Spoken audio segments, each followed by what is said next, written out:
지금으로부터 조상 선생 서거 64주기 추모제 행사를 진행하도록 하겠습니다. 먼저 국민의례가 있겠습니다. 나는 자랑스러운 태극기 앞에 자유롭고 정의로운 대한민국의 무궁한 영광을 위하여 충성을 다할 것을 굳게 다짐합니다.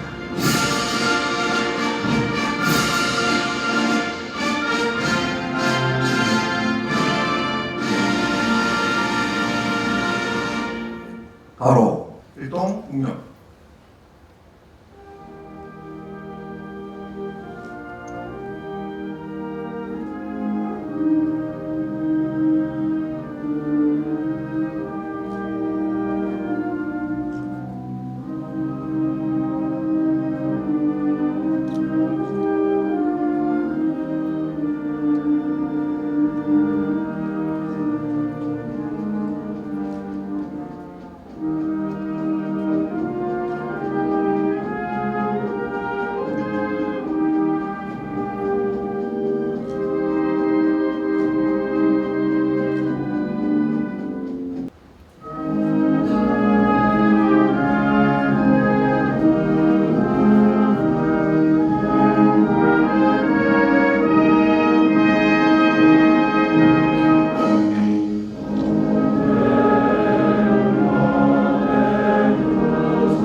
거성이신 우리 조상 선생님에 대한 양력 보고를 삼균지 청년연합회 이혜영 기자님께서 나와서 해주시겠습니다. 네, 선 선생님 64주기 추모제에 먼 길 마다하시고 참석해 주신 기민 여러분께 깊이 감사의 말씀을 드립니다. 서원 선생님 서거 64주기 추모제의 즈음에서 서원 선생님의 업적과 민주공화국 건국사상, 제헌사상을 다시 가슴에 담아봅니다. 서원 선생님은 1887년 경기도 교화동 파주시에서 탄생하셨습니다. 그리고 본명은 용자 은자이시고 아호가 소왕이십니다. 1904년 18세 되던 해에 성균관을 수료하시고 왕실 유학생에 선발되어서 일본 동명구립 제1중학에 입학하셨습니다.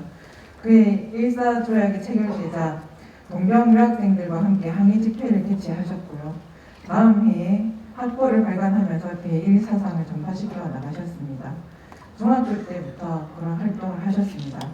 국제구성운동에 호응하며 단연 동맹을 조직 활동하셨고 명치대학 법학부에 입학하셨고 대한흥학회를 창립하시고 대일사상 고치를 위한 활동을 지속하셨습니다.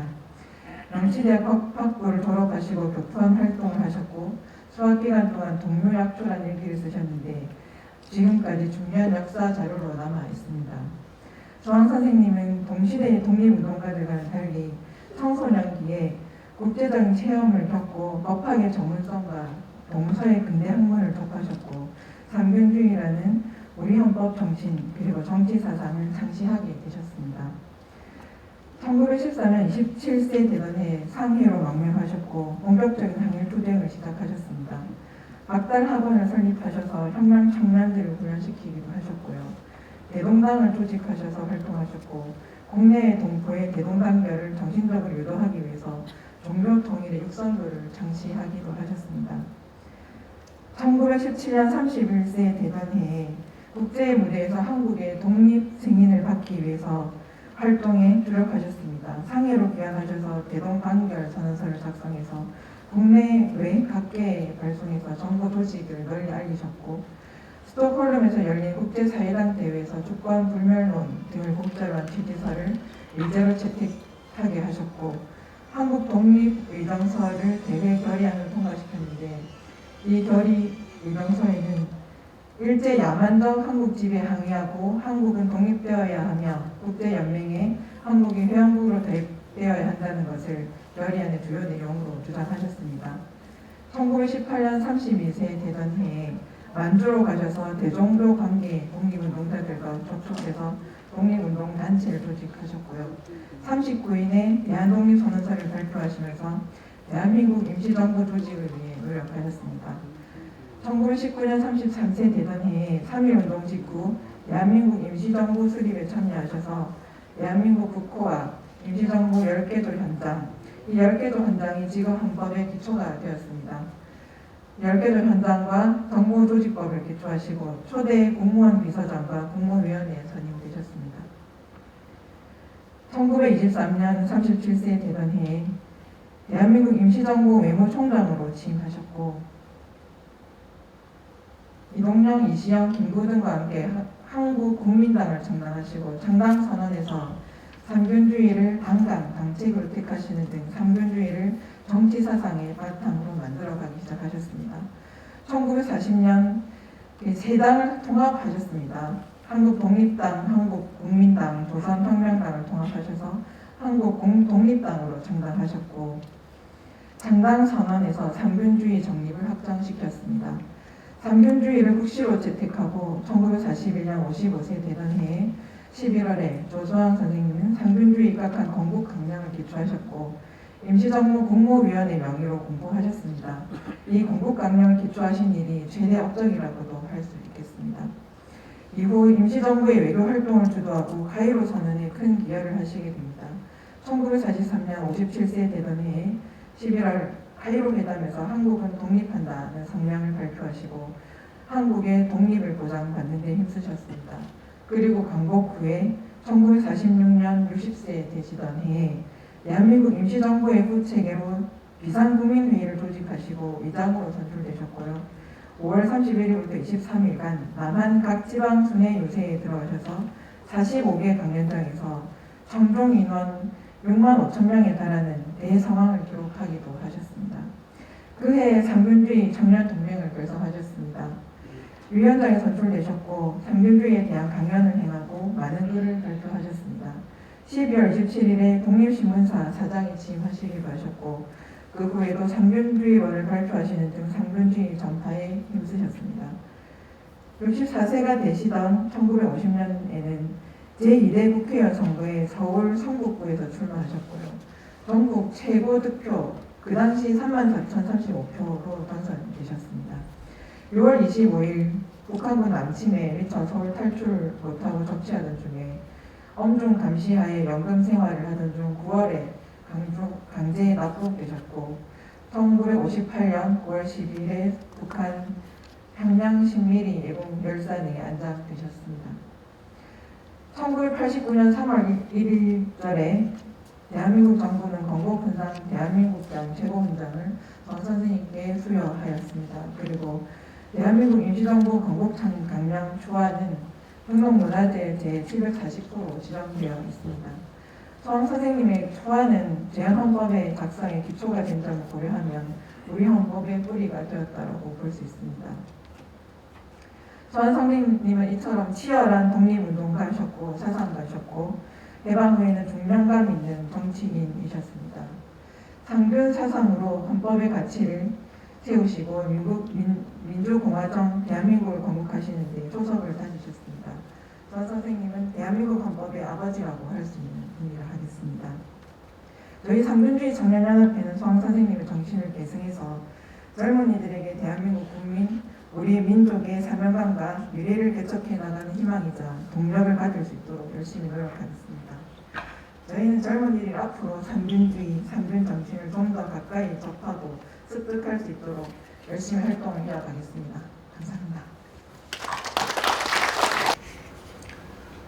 지금 우리가 살고 있는 시대도 조소왕 선생이 살던 시대와 비교를 해봤을 때 물론 물질 문명이 엄청나게 발달을 하고 사람들의 삶은 윤택해졌습니다. 그런데 그 구한말 그 세기적인 그 변환기에서 가졌던 예측 불가능 힘의 이동에 따라서 뭐 제국주의가 일어나고 또 제국주의 열강들의 다툼을 통해서 식민지를 개척하고 그 과정 속에서 우리 한민족은 열강의 틈바구니에 끼어서 옴짝달싹 못하고 어떻게 해야 될 것인가 뭐 이런 환경 속에서 우리 조상생은 태어나고 자라고 또 식민지를 보낸 거 아니겠습니까? 그런 시절과 지금 시절을 비교해보면 아까 말씀드린 많은 변화가 있었습니다만 그러나 지금도 세계 질서는 엄청나게 요동을 치고 있습니다. 그동안 냉전이 무너지고 자유와 민주주의라는 가치를 가지고 세계 질서는 정리가 됐었습니다. 그렇잖아요. 그런데 지금은 이제 새로운 문제를 가지고 열강들끼리의 다툼이 시작되는데 패권적 질서가 새롭게 형성되기 시작한 거 아니겠습니까? 전통적으로 우리는 전통적인 동맹인 한미동맹을 기본으로 해서 중국, 러시아 등 구사회주의권, 현재 사회주의권들과 경제적인 협력을 통해서 시장을 개척하고 그래서 대한민국의 성장이 가능했던 거 아니겠습니까?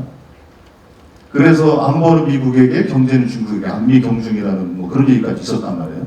근데 지금 시대는 이제 그런 시대가 아니에요. 그렇죠? 왜냐하면 패권적 질서가 안보든 경제든 모든 분야에 있어서 소위 패권적 질서를 가지고 다 이 그룹이 아니면 다 도태되고 배제되는 이런 양상으로 가기 때문에 세계적 질서가 큰 전환기에 처해 있는 것 같습니다. 그래서 이럴 때일수록 조수왕 선생 같은 정말로 탁월한 국제적 감각과 외교적 식견을 갖고 계신 분들이 정말로 필요할 때입니다. 그런데 안타깝게도 우리나라의 외교 역량은 높아진 국격에 비해서 많이 취약하다. 사실 이런 느낌을 좀 갖게 됩니다.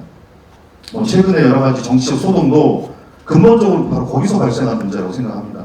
말을 실수했냐 안 했냐, 그것이 가짜 뉴스냐 아니냐 이런 걸 떠나서 외교부 장관이 잘했냐 안 했냐, 의전상 실수를 했냐 안 했냐 문제를 뛰어넘어서 근본적으로는 그런 문제가 바닥에 깔려 있는 것이라고 저는 봅니다. 근데 이런 뛰어난 외교관 혹은 정치가들이 나오려면 기본적인 본인의 철학과 가치관이 뚜렷한 사람이 있어야 됩니다. 근데 돌이켜보면 근현대사를 통틀어서 정치가 중에 자기의 뚜렷한 정치적 철학을 갖고 있는 정치인이 얼마나 있었을까? 한번 돌아보면 그 누가 있을까요? 조수왕 선생의 상민주의 말고 뚜렷한 자기의 정치적 가치와 철학 체계를 갖고 있는 사람이 있었을까? 굳이 따지자면 현대사에서는 김대중 대통령 정도일 거예요. 아마. 대중경제론이라는 본인의 확고한 정치 경제의 철학적 가치체를 갖고 있는 분이니까요. 사실은 없는 겁니다. 이게 바로 대한민국 정치와 외교가 갖고 있는 한계이자 또 극복해야 될 과제라고 저는 생각을 합니다. 그래서 특히 지금의 상황에서는 대한민국이 세계 10위권, 7위권 이렇게 얘기하고 있습니다만 이 선진국으로 올라간 이분 통해서 정말로 지속 가능한 선진국이 되려면 정말로 탁월한 지도자가 이럴 때일수록 필요한 것인데 그것을 우리가 묘하게 만드냐 또 시스템을 어떻게 짜느냐에 따라서 대한민국이 선진국의 문턱에서 다시 추락하지 않고 지속 가능한 선진국으로서 나아갈 수 있는 거냐 그거를 가름할 수 있을 거라고 생각합니다. 그런 의미에서 더욱더 우리 조수왕 선생의 탁월한 외교적 감각과 국제적 식견에 대해서 놀랍고 또 우리 제가 후배 정치인으로서 또 후손으로서 좀 따라 배워야 되지 않나 이런 생각을 가져봅니다. 그래서 최근에 정말로 더 절실히 느껴집니다. 아시는 것처럼 환율은 연일 지속돼 있지 않습니까? 1440원을 1500원으로 가고 있어요. 옛날 같으면 환율이 떨어지면 수출이라도 잘 됐는데 지금 그렇지도 않잖아요. 금리는 막 올라가서 물가는 치솟고 있죠. 그러니까 이런 이 전체적인 요동기에서 우리가 어떻게 중심을 잡아 나가야 되는데 정치는 지역 말단적인 걸 가지고 집권 세력은 집권 세력대로 집권 세력의 역할을 하지 못하고 있고 야당은 야당대로 역할을 제대로 하고 있지 못하는 것 같아서 정말로 정치하는 사람으로서 송구하다는 말씀을 드리겠고 이럴 때일수록 우리 조수왕 선생의 그 뛰어난 정치 철학과 사상을 반추해 보면서 현재 후배 정치인들이 따라가야 된다고 생각을 합니다. 그래서 오늘 각별히 우리 조수환 선생의 그 뜻을 한번 더 기려보는 그런 자리가 됐으면 좋겠고, 저도 후배 정치인으로서, 후손으로서 잘 따라 배우겠다는 말씀을 드리겠습니다. 오늘 함께해 주신 모든 분들께 감사드립니다. 감사합니다. 올 초에 수학 선생 문집이 현대판으로 개정돼서 나왔습니다. 저도 거기 참여를 했습니다만 정말 주옥 같은 글들이 많이 있습니다. 정말 우리 정치하시는 분들 특히 그 책을 봐야 되지 않겠나 이런 생각을 해본다 그래서 한번 같이 보면은 그분의 국제적 감각이나 역사와 국가나 이런 것들이 잘 나타나 있는데요. 한번 우리 조윤래 회장님한테 말씀드리면 구할 수 있을 것 같으니까 한번 보셨으면 좋겠다는 말씀을 정치하시는 분들 같이 봤으면 좋겠다는 생각을 해봅니다. 자, 다음은 이제 추도사를 진행하도록 하겠습니다. 여러 추도사가 있으신데 일단 우리 박민식 국가보훈처장님 대행하셔서 서울지방보훈청장님이신 이승우 청장님께서 나오셔가지고 말씀을 해주시겠습니다. 오늘 우리는 조소왕 선생님의 서거 64주기를 맞아 숭고한 애국충정을 되새기고 고귀한 뜻을 기리기 위해 이 자리에 함께하고 있습니다. 조국 광복과 민족 통합을 위해 신명을 바치신 조소왕 선생께 깊은 존경과 추모의 마음을 바치며 상과 머리 숙여 명목을 빕니다. 선생께서는 덧변하는 근현대사의 중심에서 위대한 사상가, 정치가, 외교가로서 한평생을 헌신하셨습니다. 항일 독립운동을 위해 상해로 망명하여 1917년 주권이 국민에게 있음을 밝히고 임시정부 수립을 구상한 선구적인 대동단결 선언을 기초하였습니다. 1919년에는 대한이 완전한 자주 독립국임과 민주의 자립국임을 선포한 대한독립선언서를 작성하여 3.1 만세운동과 임시정부 탄생의 기폭제가 되었습니다. 대한민국 임시정부의 헌법인 임시헌장을 기초하였고 국무위원, 임시의정원 의장, 외무총장 등 대한민국 임시정부의 요직을 역임하셨습니다.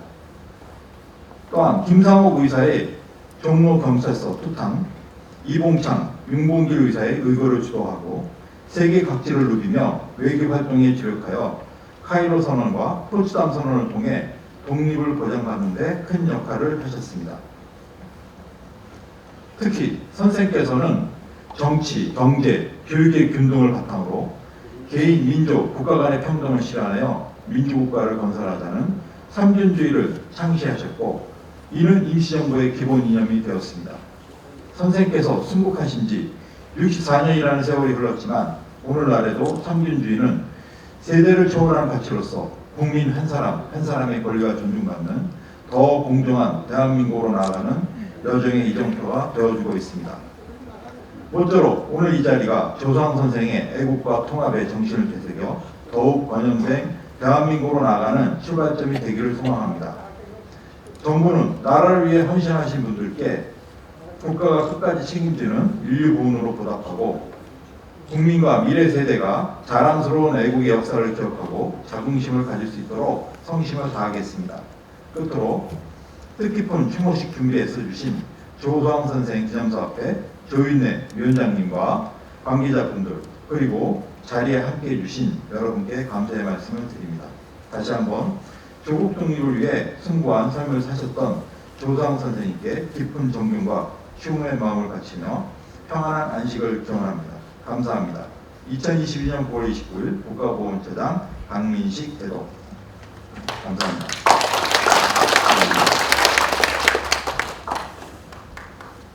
네, 고맙습니다. 다음은 또 뜻깊은 추모사를 들을 수 있는 시간인 것 같습니다. 순국선열 호국사찰 세계불교 이화정 총무원장이신 원장 스님께서 추모사를 낭독해 주시겠습니다.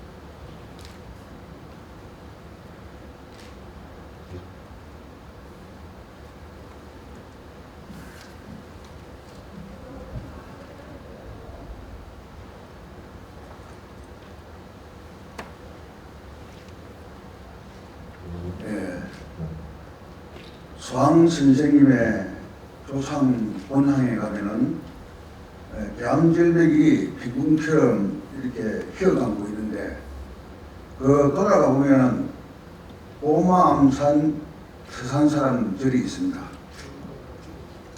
서산사 입구 예천 높은 암벽에 백제천궁이란 글귀와 한시가 적혀 있는데 백색 천궁은 생육신이신 의계 조르려 할아버지의 정기를 기린 대표적인 한시로서 요즘에 공무원들의 기관이 되고 있습니다. 내용은 이렇습니다.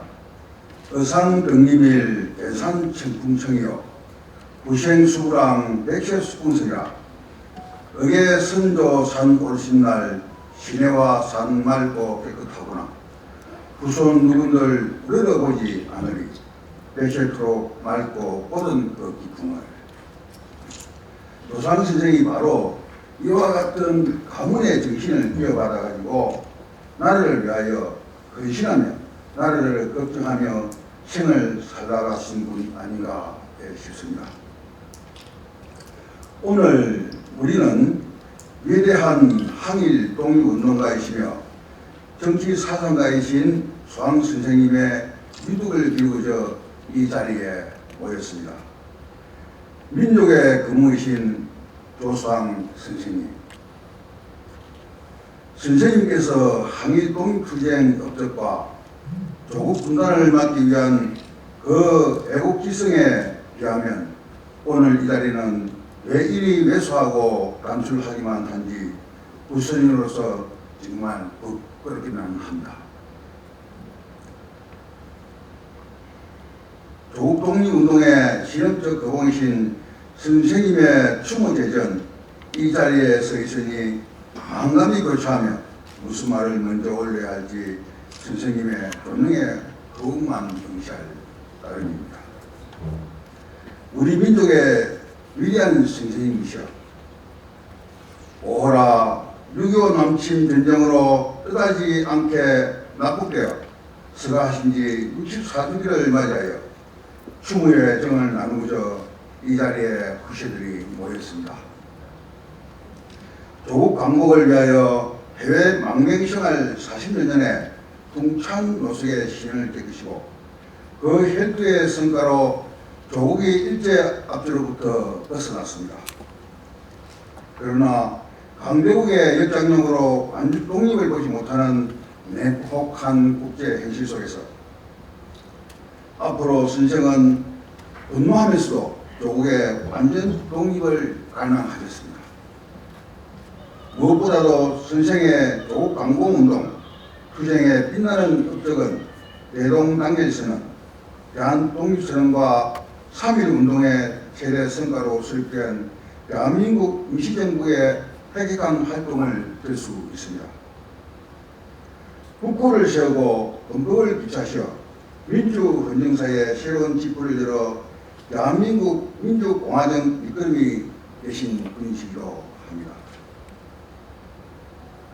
특히 대한민국 근거 이념이기도 한 상근주의를 주창 창안하셔서 민주주의 정치의 정착을 통한 대한민국 설계를 하셨으며 임시의정원 의장과 외무부장 등 주요 요직에 있으며 입법, 행정, 외교, 최일선에서 일선을 조국 독립운동에 헌신하신 선생의 위대한 업적을 어찌 짧은 이 시간에 이야기할 수 있겠습니까? 높은 경륜과 선구자의 예리한 판단력과 후세에 많은 유업을 남겨주신 선생님의 추모의 정을 억눌릴 길 없습니다. 납북되어 국명 땅에서 쓸쓸히 생활 마감하면서도 상민주의와 민족을 생각하셨다고 전해오고 있습니다. 정세가요 행명이신 선생님을 추모하며 언젠가는 상근지 대의가 남북동포의 지지와 민족통일 4대 1조가 될 수 있도록 영국 발전에 소승원담 선생에 추모하는 마음을 달래고자 합니다. 그리고 일찍 신라국 원어대사 전행서를 저술하여 만법의 본체와 현상계의 근원에서 보와 시라 칭하고 공이라 칭하며 보란 본래 한계가 없는 근본을 뜻하고 시라는 뜻은 처음과 끝이 없는 현상의 시간을 말하며 공이함은 모든 경계를 초월한 강대무변한 현상의 공간을 뜻한다고 하셨습니다. 이제 조수왕 선생님의 업적에 대한 역사적 평가와 불교에 끼친 업적 등 알려지지 않고 있는 묻혀있는 선생님의 진면목을 재조명을 통하여 민주 정체성에 확보하는 데 앞장서겠습니다. 추모제를 위하여 힘써주신 임사업의 조일래 이사장님과 관계자 여러분께 감사드리며 충사를 감사합니다. 세계불교 일화종 중만장 원남 합장 감사합니다. 승부합시다.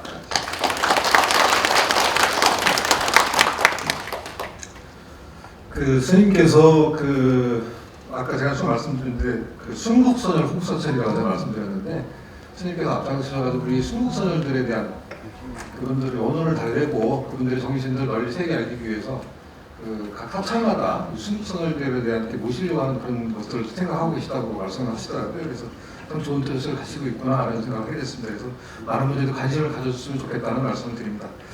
다음은 우리 하만문중, 조시 하만문중에서 서울 화수의 회장님이신 조양래 회장님께서 나오셔가지고 추모사를 다시 또 해주도록 하겠습니다. 자, 큰 박수로 모시겠습니다. 소왕 선생께서 독립운동가, 대한민국 임시정부, 그리고 정부 수립 시기에 민족주의자로서, 혁명가로서 독립운동가 정치사회에 큰 공헌을 한 업적을 남기게 된 것에 대해서 후손의 한 사람으로서 자랑과 긍지를 가집니다. 우선 조수환 선생이 어떤 분인지 또 수환 선생께서 어떠한 일을 했는지 제대로 알지도 못하면서 와서 추모하는 게 아닌가 그런 생각입니다.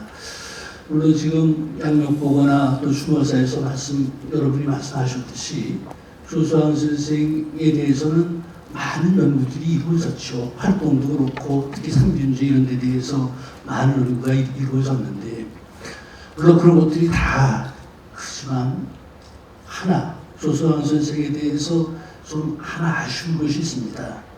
조수환 선생은 우리나라 애교상에서 애교적으로 참 큰 일을 하신 분이시거든요. 근데 그걸 우리가 아직까지 잘 모르고 있고 지금 추모식을 하면서도 그걸 잘 모르고 있다.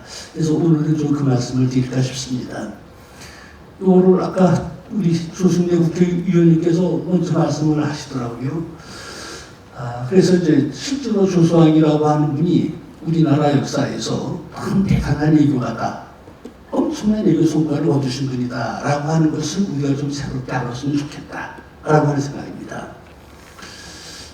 독립운동 시기에, 그러니까 1차 세계대전, 2차 세계대전 이 시기에 국제 세력들이, 국제 열강들이 많은 회의를 했죠.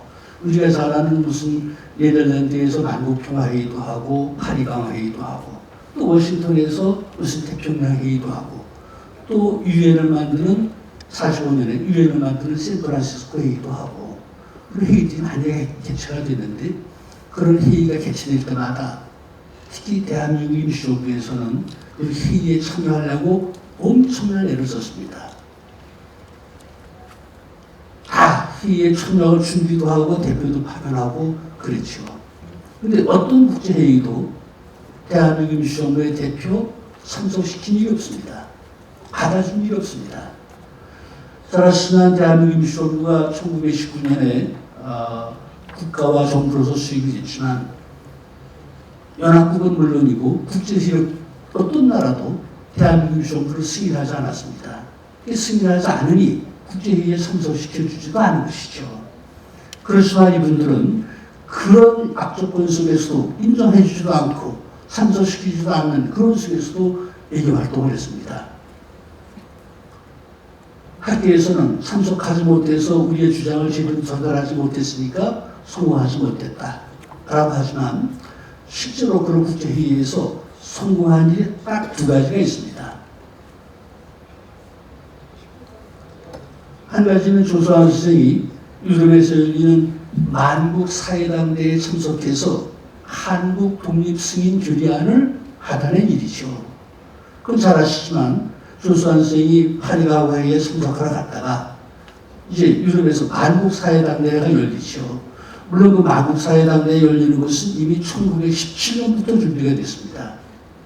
거기에 참석하기 위해서 사회당이 있어야 되니까 1917년에 사회에서 신유식, 조소왕 이 두 분이 조선 사회당이라고 하는 걸 만들었습니다. 이분들이 무슨 사회주의 이념이나 조직이 있어서 만든 것이 아니라 유럽에서 만국 사회당대가 개최되는데 그럼 사회당이라에 참석할 수 있으니까. 그래서 파리강 회의 갔다가 마침 만국 사회당대가 열리는 데 참석을 하셨죠. 거기 25개국 대표들이 참여했습니다. 그 회의에 가서 한국의 독립을 승인한다라고 하는 요구안을 제출하고 거기서 그 승인을 받아냈습니다. 그 결의가 있자마자 그 당시 중국 상해에 대한민국 임시정부가 있고 대한민국 임시정부에서 독립신문이라고 하는 신문을 발행하죠. 우리 조소왕 선생이 만국사회당대에 가서 한국 독립 승인안을 얻어냈다라고 하는 걸 독립신문에 다 보도하고 그랬습니다. 그런 성과를 거뒀지만 우리가 지금까지 만국사회당대에 제대로 조사, 연구해본 적이 없습니다. 조소왕 선생이 그것뿐만 아니라 그 2차 대회 무슨 해서 스위스 루체른 대회도 참석하고 유럽에 다니면서 다 하셨죠. 그리고 프랑스서부터 영국서부터 무슨 네덜란드, 스위스 또 오늘 여기 우리 에스토니아에서 참석하셨는데 에스토니아, 리투아니아 다 다니시고 나중에는 러시아에 가서 러시아에 가서 그 당시 러시아가 레닌이 막 혁명을 일으켰을 때입니다. 그때 러시아에 가서 그 상페테르부르크 가서 10월 혁명 기념대회가 있을 때 거기서도 이분이 참석해서 연설을 하셨다고 하는 거죠. 뿐만 아니라 레닌이 자기 공산주의 혁명을 일으킨 것을 세계에 자랑하기 위해서 그 한 25개국 대표들을 뽑아가지고 한 달 동안 러시아를 구경시켰습니다. 조소왕 선생이 바로 그 시찰단에 포함돼서 한 달 동안 러시아를 다 구경하고 그러신 분이죠. 이제 그러한 일들이 그래서 만국사회당대에 가서 독립승인 결의안을 얻어낸 일인데 우리가 아직 그것을 제대로 잘 모르고 있다. 그리고 다행히 우리 조인래 이사장께서 아마 그 지금 리투아니아, 에스토니아 여기서 자료들을 수집하고 찾아내고 그래서 그러셨다고 합니다. 그래서 거기에 대한 연구가 이루어졌으면 조소왕 선생님 볼 면목이 좀 서지 않을까 싶습니다. 또 하나 그것보다 더 큰 일이 카이로 회의에서 한국의 자유독립 이것을 보장받은 일입니다.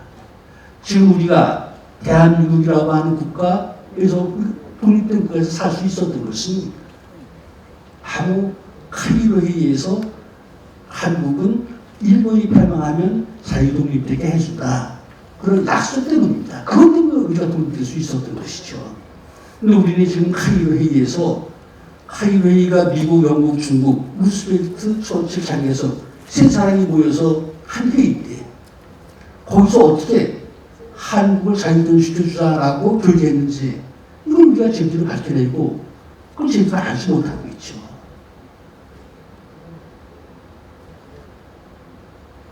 카이로 회의가 교과서에도 실리고 많은 사람들이 알고 있지만 그 회의에서 루스벨트가 한국을 자유독립시켜주려고 그랬다. 그렇게 알고 있는 사람들이 많고 뭐 처칠이 그랬다라고 하는 사람도 있고 장개석이 그랬다고 하는 사람도 있고 그게 제대로 알지 못하고 하는데 그 카이로 회의에서 자유독립을 한국을 자유독립시켜주자라고 결의한 데는 바로 조소왕 선생의 역할이 있습니다. 그래서 그걸 간단히 말씀드리겠습니다. 한국이 일제할 때 나라를 뺏기고 한국 사람들이 독립운동을 하지만 국제회의 대표를 보냈지만 해방될 때까지 어떤 나라도 어떤 열강들도 한국을 어떻게 해주겠다라고 하는 그런 논의가 없었습니다. 국제사회에서 한국을 어떻게 하겠다라고 하는 논의는 1941년 소위 미국, 일본이 진주만을 공격해서 미국하고 일본하고 전쟁이 일어나잖아요. 전쟁이 일어난 후입니다. 대체로 국제사회에서 한국에 대한 논의가 시작되는 것은 1942년부터입니다.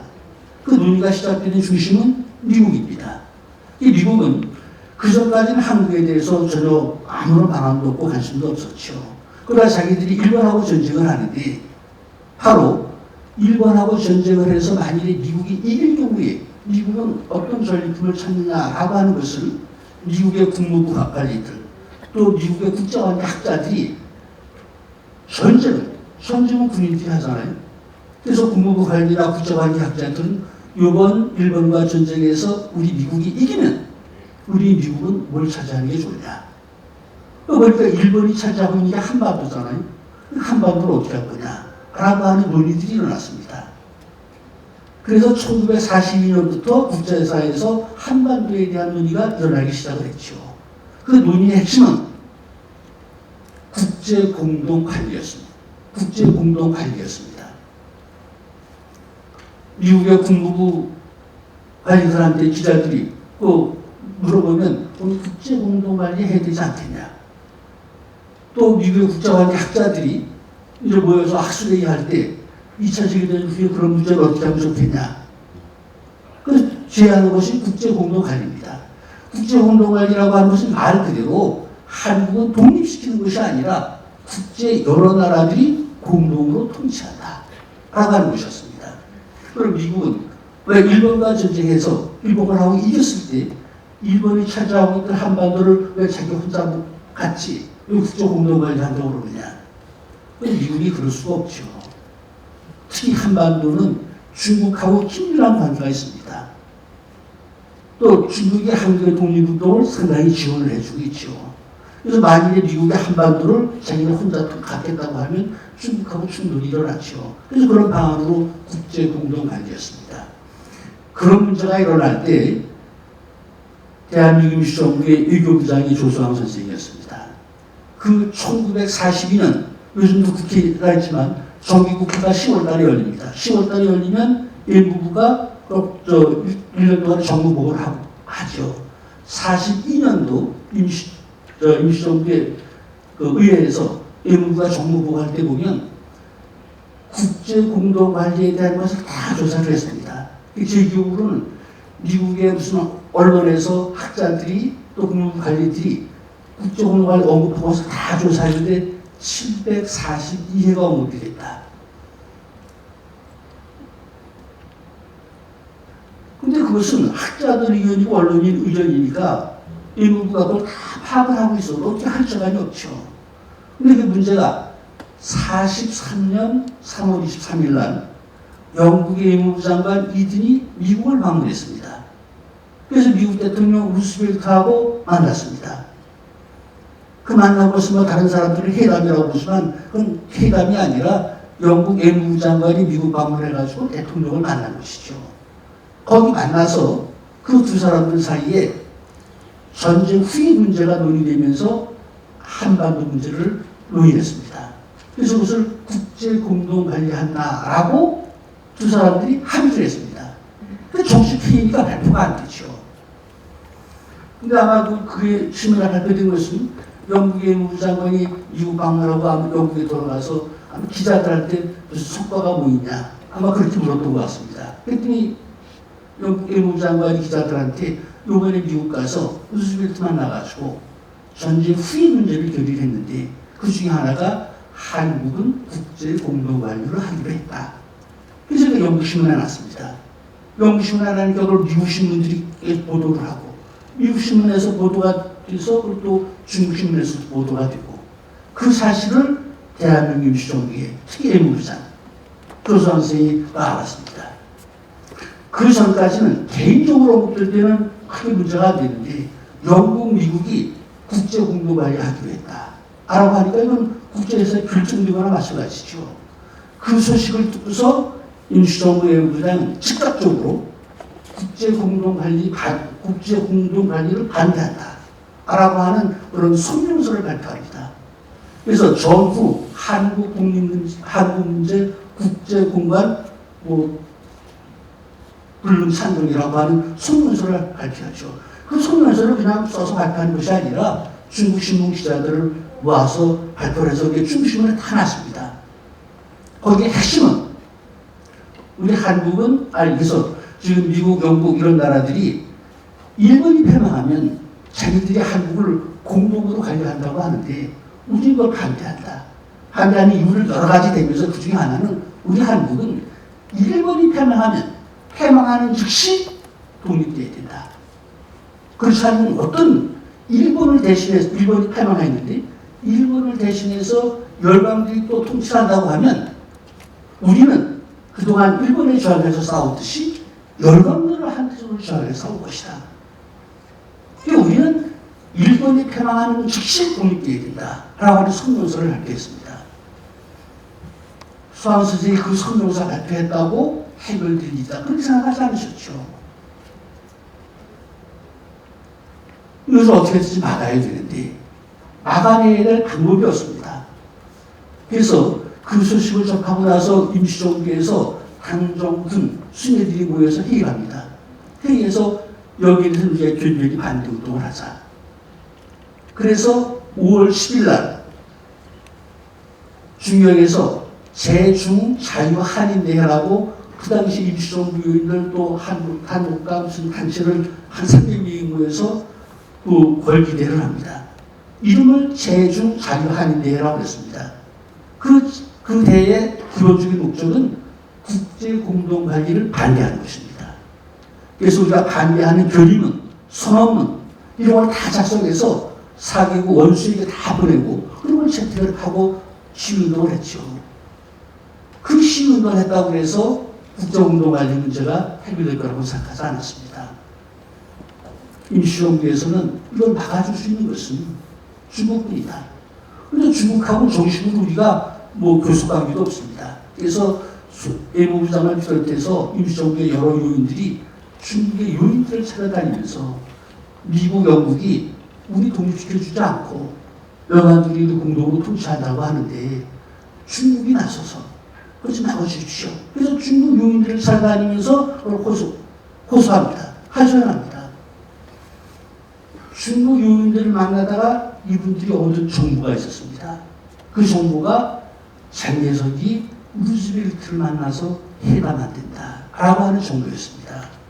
그게 바로 카이로 회의였습니다. 카이로 회의는 43년 11월 달에 이집트 카이로에서 열렸잖아요. 그때는 제2차 세계대전이 한참 진행 중이 됩니다. 그때 연합국 대표들이 모여서 회담한다. 그 비리에 이루어졌습니다. 그 정보를 얻었죠. 그 정보를 얻고 임시정부 요인들이 장개석한테 면담을 신청했습니다. 장개석 그 당시는 만나기 어렵습니다. 그 후에도 그렇지만 대한민국 임시정부가 있지만 대한민국 임시정부 장개석 못 만납니다. 그래서 장개석 면담을 신청해서 결국 그 면담이 성사가 됐습니다. 정확하게 1943년 10월 26일 날 임시정부의 주석 김부, 외무부장 조수환, 선정부장 김규식, 광복군 총사령 이청천, 부사령 김원봉 이분들이 토역 안원생, 안중근 조카를 데리고서 장개석을 면담을 하죠. 그 면담한 기록을 제가 1989년에 대한민국의 국민당사관마다 찾았습니다. 거기에 보면 이분들이 장개석을 찾아가서 지금 미국, 영국이 한국을 국제공동화 관리한다고 결정했댄다. 근데 우리는 일본이 패망하면 즉시 독립해야지 우리는 국제공동관리를 철저하게 반대한다. 그런데 이것을 장개석 중통이 지금 루즈벨트 미국 대통령 만나서 회담하셨다고 하는데 거기 가서 일본이 패망하면 한국은 곧바로 독립될 수 있도록 장중통이 가서 심지 좀 써주십시오. 장개석은 거기에 대해서 대답한 것이 있습니다. 그 일은 쉽지 않다. 이미 미국, 영국은 국제공동 관리한다고 하는 그런 방침을 결정을 했다. 그걸 중국이 나서서 한다고 하는 것은 엄청나게 어려운 일이다. 이게 정말 큰 쟁집이 벌어질 거다. 엄청난 논란이 있을 것이다. 그렇지만 임시정부 요인들이 와서 매달리니까 장개석 대답이 중국고 회의록을 중국 쪽에서 다 기록해놨습니다. 그걸 힘력자 단글 찍자. 그래 어려운 일이지만 역제가겠다. 직역을 하면 힘써 싸워보겠다 그런 뜻이지만 그래 가서 내가 애써보겠다 그런 뜻이죠. 장개석 중동원 임시정부 요인들이 왔을 때 그렇게 대답했습니다. 애써 그렇게 대답했습니다. 그리고 실제로 카이로 회의에 가서 한국을 독립시켜주자고 장개석 중통이 먼저 제의했습니다. 그 제의를 미국 대통령 루스벨트가 동의를 했습니다. 그래서 카이로 선언에 한국의 자유독립이라고 하는 글귀가 들어가 있는데 그것을 영국의 처칠 수상부가 있잖아요. 처칠은 극구 반대했습니다. 한국의 자유독립 그걸 극구 반대했습니다. 노즐레면 자유독립이 아니라 일본이 패망하면 한국은 일본의 통치에서 벗어나게 한다. 그런 정도로 바꾸자. 그 공수 차이가 있잖아요.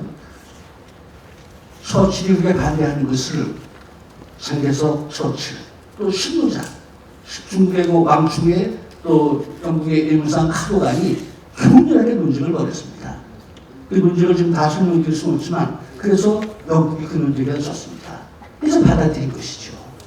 그렇지만 영국은 끈질겨서 한국의 자유독립 그 안에다가 앞에다가 조건을 붙였습니다. 처칠이 직접 인듀 코스라고 우리 이걸 적당한 시기라고 부르는데 그건 적절한 절차를 거쳐서 그런 뜻입니다. 그러니까 영국은 어떻게 하든지 한국을 안동시켜주라고 애를 썼습니다. 그렇지만 그렇게 회의에서 다투는 과정에서도 결국 장개석이 중국 쪽에서 처칠과 싸워가면서 한국의 자유독립을 카이로 선언에 포함시켰습니다. 그 장개석이 그럴 수 있었던 것은 그 카이로 회의라고 하는 것이 미국이 필요해서 열린 회의였습니다. 미국이 중국을 이용하기 위해서 열린 회의였습니다. 잘 아시지만 일본이 41년 12월 달에 미국 하와이 진주만을 공격하잖아요. 공격해서 미국 군함 80%가 다 바다에 가라앉았습니다. 나머지 있던 군함도 부서져가지고 3개월 내지 1년을 수리해야지만 쓸 수가 있습니다. 우리는 진주만 습격 잘하지만 그 후에 어떻게 됐는지 잘 모르죠. 일본은 진주만을 습격하고 나서 태평양상에서는 미국 군함이 뜨지 못합니다. 일본 군함들이 다 다니면서 미국 영토인 괌, 필리핀 다 차지했죠. 뿐만 아니라 무슨 싱가포르, 인도네시아, 나중에 인도 바마까지 다 친다고 해서 아시아 지역을 다 장악했습니다. 일본이 한반도서부터 아시아 지역을 다 장악했는데 미국이 이걸 막아낼 적이 없습니다. 미국이 가장 염려했던 것은 일본이 더 내려가면 오스트레일리아, 뉴질랜드 혹인데 만약에 일본이 뉴질랜드, 오스트레일리아까지 점령하게 되면 일본은 지구상에 한 6분의 1을 차지하는 것이죠. 그러면 이제 미국은 일본을 감당 못한다. 그래서 미국은 어떻게 하든지 일본이 뉴질랜드, 오스트레일리아 점령하는 것만은 막자. 미국의 군사력까지 막을 수밖에 없습니다. 그래서 루스벨트가 엄청나게 고민인데 그 방법을 일본이 뉴질랜드, 오스트리아를 공격하려면 군대를 투입해야 되잖아요. 군대를 투입하지 못하도록 해야 된다. 그러려면 일본군을 중국 대륙에 묶어둬야 된다. 만일에 중국 대륙이 그 당시 미국에서는 중국 대륙에 있는 일본군의 숫자를 엄청나게 많이 봤습니다. 그래서 만일에 장개석이 일본에 투항한다든지 장개석이 일본하고 타협한다든지 그러면 일본이 중국 대륙에 있는 일본군을 뉴질랜드, 오스트레일리아 공격하는 데 투입할 것이죠. 그래서 루스벨트 생각은 어쨌든지 일본군을 중국 대륙에 묶어두는 것이 미국의 이익에 부합하다. 절치하죠. 그래서 장개석을 만나자고 그랬습니다. 시간이 없으니까 그렇지만 장개석은 최인촌에 거절했습니다. 나중에 이제 승낙을 해가지고 그래서 미국은 어떻게 하든지 장개석에게 많은 군사 원조를 해주고 이래서 장개석이가 열심히 일본군하고 싸우라 라고 하는 것을 얘기하기 위해서 열린 회의가 카이로 회의입니다. 카이로 회의에서 한국의 자유독립이 보장됐다고 그랬는데 카이로 회의는 정치회의가 아닙니다. 군사회담입니다. 중국이 어떻게 군사물자를 제공해주고 군대를 어떻게 지원해주고 이런 군사회담을 하는 것이 카이로 회의입니다. 장개석이 가서 루스벨트한테 제의하고 루스벨트가 받아들일 수 있었던 것은 바로 카이로 회의가 그런 여건 하에서 열린 회의이기 때문에 바로 임시정부의 외무부장 조수환 선생이고 외무부장이 바로 그것을 주도하신 분이죠. 그래서 대한민국 임시정부가 있지만 그걸 누구도 인정하지 않는데 그 인정하지 않는 아무것도 없는 속에서도 열강들을 움직여가지고 그 사람들이 그 열강들이 한국의 자기 독립을 견디하게끔 카이로 선행을 채택하게끔 만들었던 거잖아요. 이것이 무슨 일 같지만 그건 정말 기적 같은 일입니다. 그런 외교적인 성과, 외교적인 그런 그 수단 이것을 발휘해서 우리 독립을 이뤄내시고 이러신 분이 바로 조수환 선생이죠. 그래서 지금까지 삼균주의라는 데서 많이 알려져 있지만 이런 문제도 많이 연구해서 정말 이 조수환이라고 하는 분이 우리 역사에 끼친 영향만 아니라 특히 삼균주의 그런 것만 아니라 외교적으로도 대단한 인물이다라고 하는 것을 좀 많은 사람들이 알려주고 또 그런 계기가 됐으면 좋겠습니다. 그런 게 다 밝혀지고 나서 조수환 선생이 추모제를 하면 그리고 후손된 도리로서 좀 떳떳하지 않을까 싶습니다. 감사합니다. 되어진 내용들은 오늘 마련드린 요 추도 책자에 56페이지에서부터 쭉 나와 있거든. 하면 집에 가시는 길에 차 안에서 읽어보시면 굉장히 좋은 내용이다라고 하는 것을 아실 거라고 생각이 듭니다. 꼭 읽어보시기 부탁드리겠습니다. 다음은 이제 추모 공연입니다. 우리 조 선생님 64주년 서거에서 64주년을 맞이해가지고 우리 소프라노 이청화 교수님께서 나오셔가지고 추모 공연을 해주시겠습니다.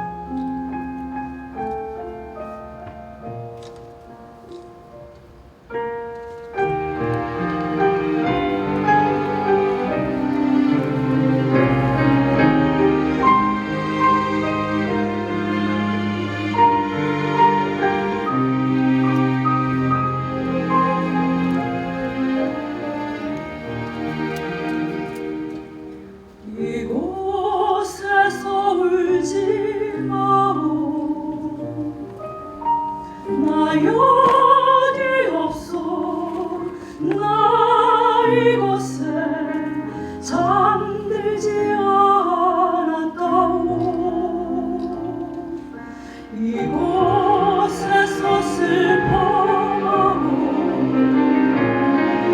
나 여기 없어 이 자리에 잠든 게 아니라오 너는 촌의 바람이 되어 찬란히 빛나는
그리운 금강산 우리 조소왕 선생님께서 북한에서 돌아가셨기 때문에 그리운 금강산을 마지막 추모의 노래로 들려드리도록 하겠습니다.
박사, 그 김채견 창원대 무역학과 교수님하고 박다연 불교문화예술원 대표님께서 나오셔서 단회식을 거행하도록 하겠습니다.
여러분 가슴이 터집니다. 그렇게 주시겠습니다.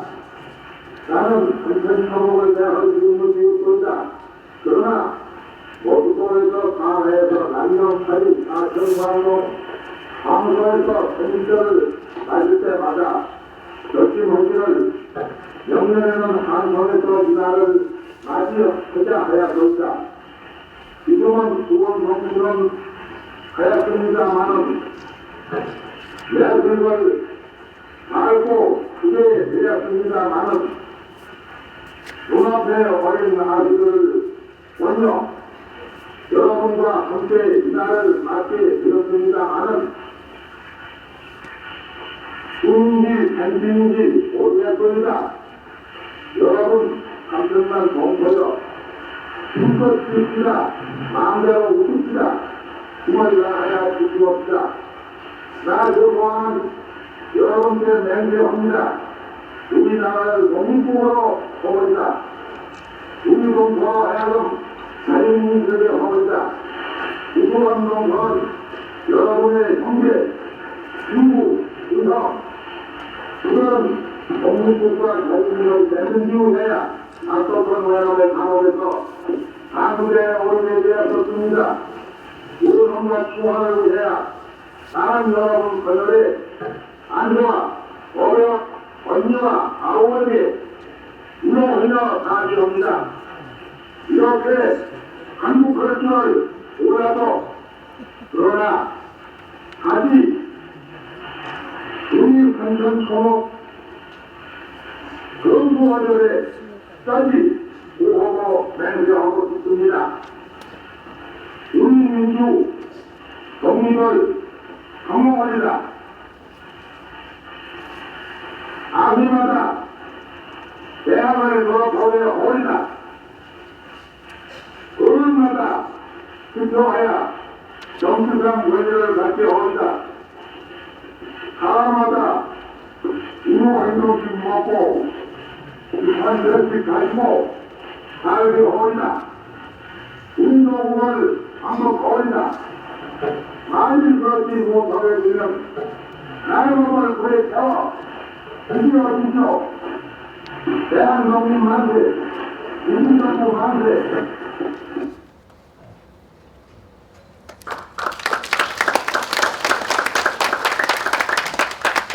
그렇게 조국 광복과 독립, 통일을 또 말씀하시는 거겠죠.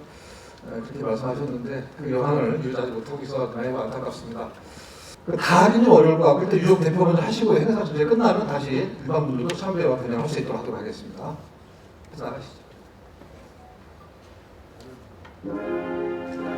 유관 나가시죠. 여기 주방 오신 분 나가시고.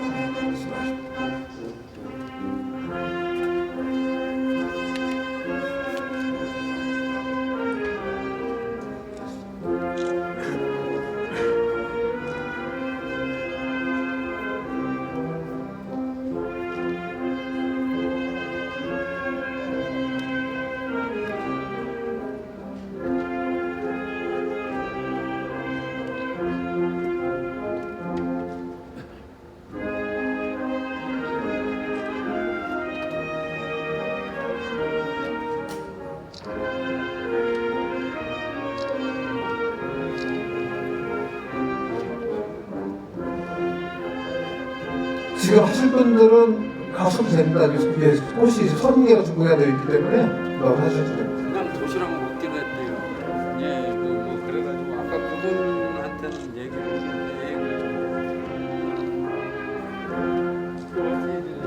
그냥 지금 이제 요양을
조소암 선생 기념사업회 3개월함께 운영을 하고 있는 주인입니다.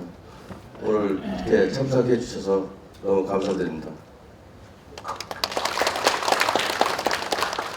오늘 에스토니아에서도 공간에서도 뜻깊은 자리에 국간 차장님도 영상님도 참석해 주셔서 감사드렸고요. 또 오늘 많이들 가셨는데 오늘 한시중 관장님들 존경스럽고 감사드립니다. 물론 오늘 좋은 강연 뜻깊게 새겨서 우리 삼균학회 그다음에 청년연합회 그리고 세계 순국선열 호국사찰 세계 불교 일화종과 함께 우리 독립운동과 선열운동에 매진하고 앞장서겠습니다.